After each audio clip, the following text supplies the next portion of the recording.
ndabaramukije cyane ndabifuriza amahoro y'Imana abane namwe umwe wese bivanye naho aherereye. Hama ndabahaye ikaze kuri Kuryosha Show TV, nizeye ko muri amahoro kandi mumeze neza. Hama nkongera nkabasaba yuko utarakora subscribe ayikore kugira azohore aronka ibiganiro bya buri munsi. Uwo munsi rero bategura ikiganiro kivuga nti ahantu dukunda, ahantu abantu bakunda kuja ariko hakorerwa uburaya, ahantu hadufitiye akamaro uwo ari we wese ashobora kuja ariko kenshi na kenshi hakorerwa uburaya. Ushobora kuba ujayo uri kumwe n'uwo mwubakanye canke utari kumwe n'ubakanye uri kumwe n'umufiance wawe, aho byo bari byiza cyane.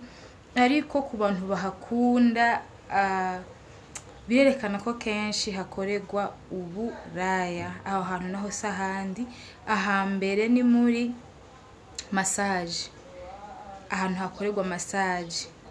Aho hantu kenshi cyane harakorerwa uburaya.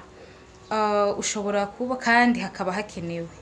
Hariho abo usanga barandikiwe massage n'abaganga n'abandi babikora kugira binonora imitsi, bananura umubiri wabo, bumve uko bameze neza umubiri, bari fresh. Ariko aho hantu kenshi kubera usanga ari ahantu hiherereye kandi wagenda ugasanga uriko amaswa n'uwo mudahuje igitsina canke naho muwa mudahuje igitsina, kubera kujya kuntu kumasa umenga ariko aragutera karese, birashobora kugutuma nk'umubiri ugoye kuca hakorera uburaya. Na hantu hakenewe mugabo harakunda gutuma abantu benshi bahakorera ubusambanyi. Aha kabiri naho hakenewe kandi dukoreraho cyane cyangwa bakoreraho cyane mugabo hakorerwa uburaya ni mu biro.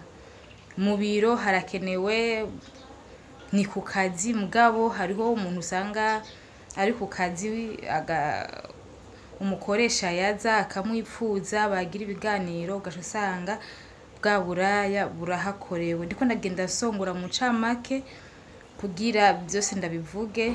Aha gatatu ni mu modoka. Mu modoka hari uzosanga mu masaha y'umugoroba nk'imodoka iparitse ahantu, mwene imodoka ya telefone nk'umuhabara wiwe canke iki, ugasanga naho nyene harabereye uburaya.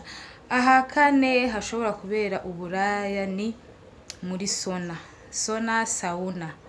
muri sauna naho nyene harashobora gukorerwa uburaya. Aha gatanu hashobora gukorerwa uburaya ni kwa muganga. Kwa muganga naho nyene harashobora gukorerwa uburaya, ugasanga abaganga kuri baganga babo, kuri bagenzi babo b'abaganga birabaye nko gihe baba baraye kwizamu, ibyo birashika. Canke abaganga kubagwaza canke abaganga kubagwayi, ibyo birashika kandi n'ibintu biba bikenewe mu buzima bwa misi yose, mugabo usanga ibyo bibanza bimwe bimwe bikorerwamwo uburaya.